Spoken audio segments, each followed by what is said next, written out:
white supremacist has, quote, surrendered to charges in Charlottesville attack on the black protester. So, if you guys don't know, I'm sure you guys know about the Charlottesville, Virginia Unite the Right March. That was truly remarkable and something I think that may go down in the history books because of just the the caliber of them, the amount of people and things like that. I mean, the ones in Berkeley and San Francisco were virtually non-existent, but though that one was really crazy. But Raw Story says authorities arrested another man suspect in the beating of a black man during this month's violent white supremacist march in Virginia. Alex Michael Ramos turned himself in Monday to sheriff's deputies in Monroe County, Georgia, on malicious wounding charges. White supremacists rallied August 12th in Charlottesville to protest the removal of Confederate monuments, and President Donald Trump offered unequivocal support for them after an apparent neo-Nazi struck and killed a 32-year-old Heather Heyer with his car.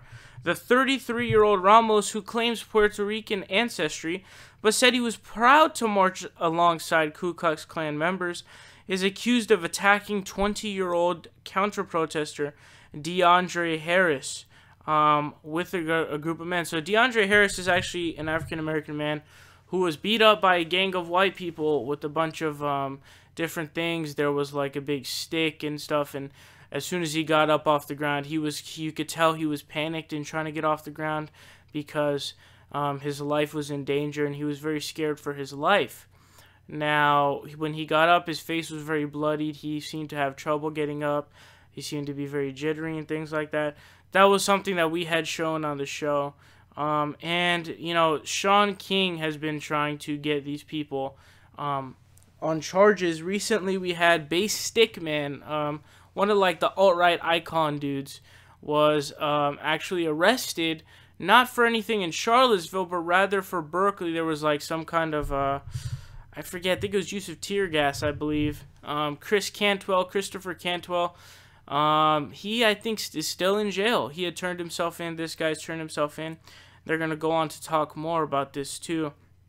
They say Daniel Borden, 18, of Ohio, was also charged in the attack.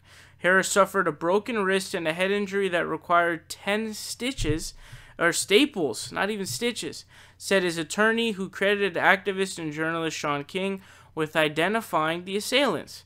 Ramos was once associated with the right-wing militia Georgia Security Force 111%, but he's now affiliated with the pre-West Proud Boys and his tactical defensive arm, the Fraternal Order of Alt Knights, which is fucking sad.